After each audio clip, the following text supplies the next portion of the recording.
When I first saw this stuff when I was younger, I didn't understand it at first either. Math doesn't come easily to me. It really doesn't. So I know it's not easy stuff. Okay. All right. So that's a second example. Let's do another one, okay?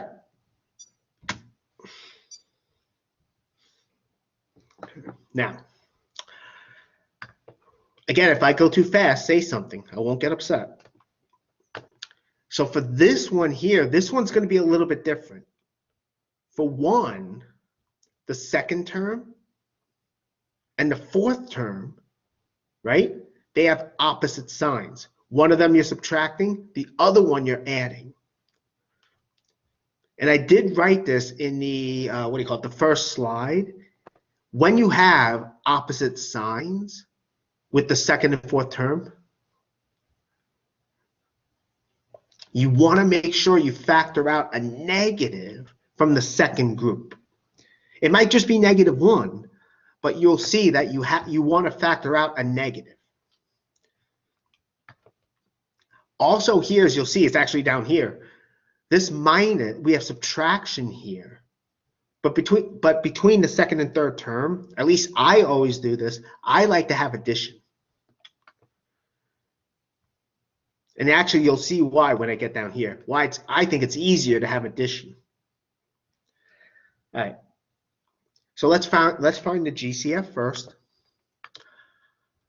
So we have a non-zero constant here.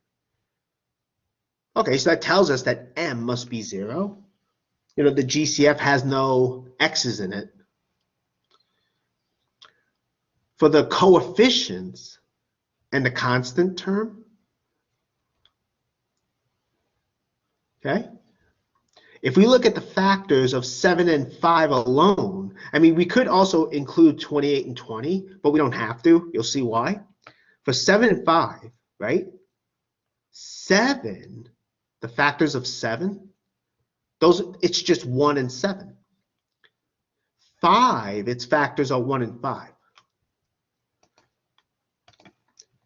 Well, right away you can see that 7 and 5, their only common factor is 1.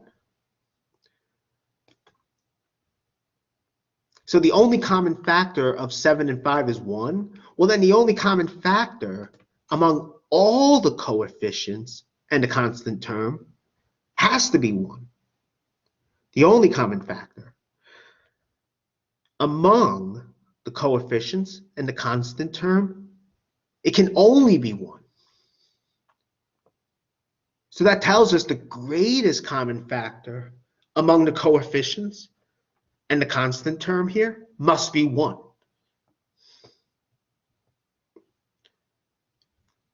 So the GCF would be 1 times x to the 0, which is 1.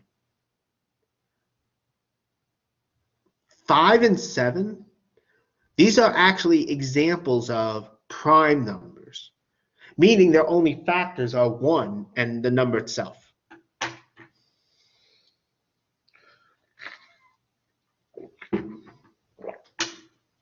Okay, that's good.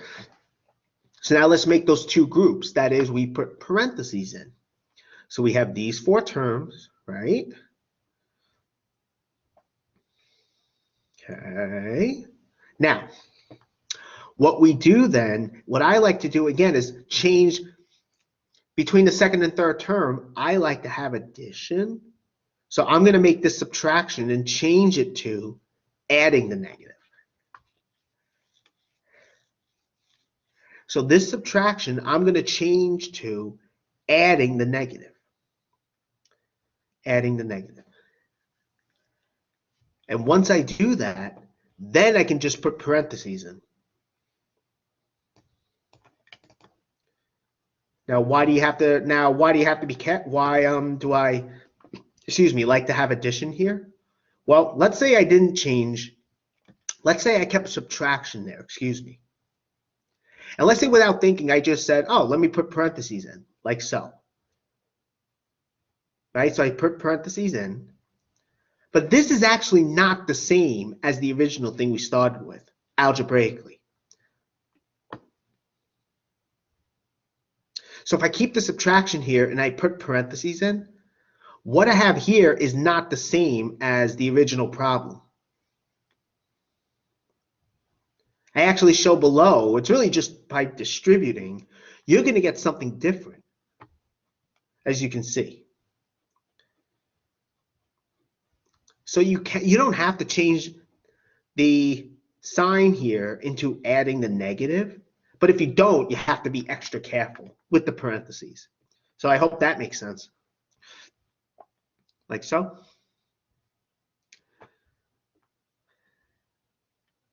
Okay. So we have this here, right? And again, now we have those two groups of two. Each group is given by parentheses. Now we must factor each group individually. We must factor each group here individually. Okay, so let's do that. For the first group, we have 28x cubed minus 20x squared. 28x cubed minus 20x squared, right? That's the first group. Okay. Okay, so we see that the smallest exponent of x is 2. Okay, that's the smallest exponent. For the coefficients, well, here I guess we kind of have to write out the factors, and that's what I'm doing here. But you can see by the mark I made that 4 is the greatest common factor among 28 and 20. 4.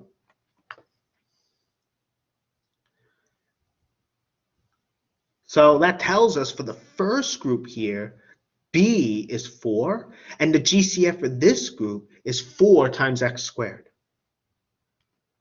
So it's 4 times x squared. Okay, what's next? We factor it out. How do we factor it out? We put it in front, but to get what's left over, we divide. And when we divide, you divide into each term, as you can see. Now, for the first quotient, 28 over 4, that's just 7. X cubed over x squared, you can subtract the exponents. You get x to the 3 minus 2, which is x to the 1. Here, the x squares cancel. 20 over 4 is 5.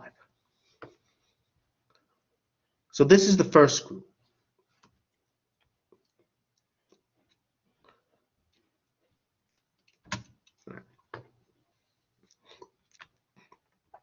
Okay, now, actually, no, wait. Let me say this.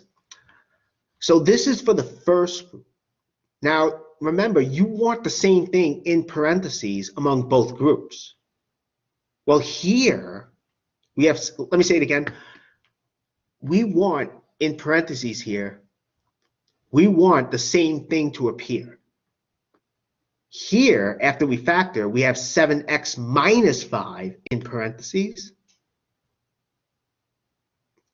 And that's what we also want in the second group. But you can see we don't have that. We have minus 7x plus 5. We're actually off by a negative. So what we do is we factor out a negative. So whatever we factor out here, it has to be a negative. I mean, we also know that because the second and the fourth term have opposite signs. One is subtraction, the other is addition. And that's what we're doing here. So for negative 7x plus 5, right, the GCF of this thing has to be 1. I mean, 7 and 5 alone we saw, their only common factor is 1. And the smallest exponent of x is 0. So the GCF of this thing is 1. But we factor out its negative to GCF. So we have to factor out a negative 1 at least, and that's what I'm doing. When you factor, you divide to see what's left over, as you can see.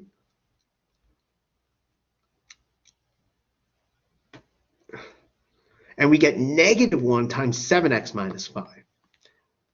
right? From here, you have the negatives cancel. You get 7x. Sap and sun rules also. 5 over -1 is -5. But hopefully now you can see the two groups have what's in parentheses the same thing in parentheses, 7x minus 5.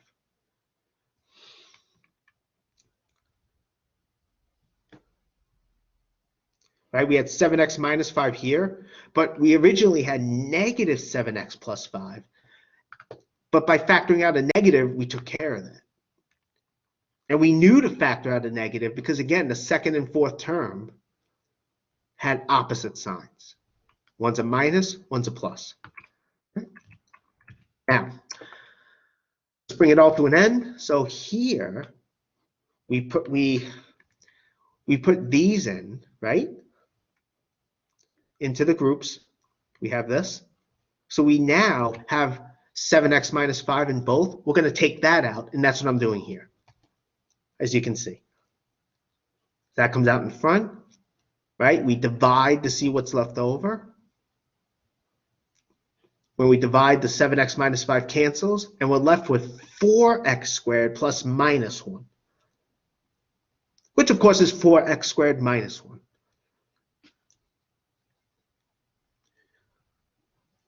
Now you do want to keep factoring as much as you can. 7x minus 5, you actually can't factor that any further. But 4x squared minus 1, you actually can. The formula is here. It's actually based on a formula we saw before, a difference of 2 squares. And that's what I'm using here. Now basically 4 is a perfect square. It's 2 squared. So you have 2x squared minus 1 squared. 1's a perfect square. And I'm just using the formula. So all together, we get this.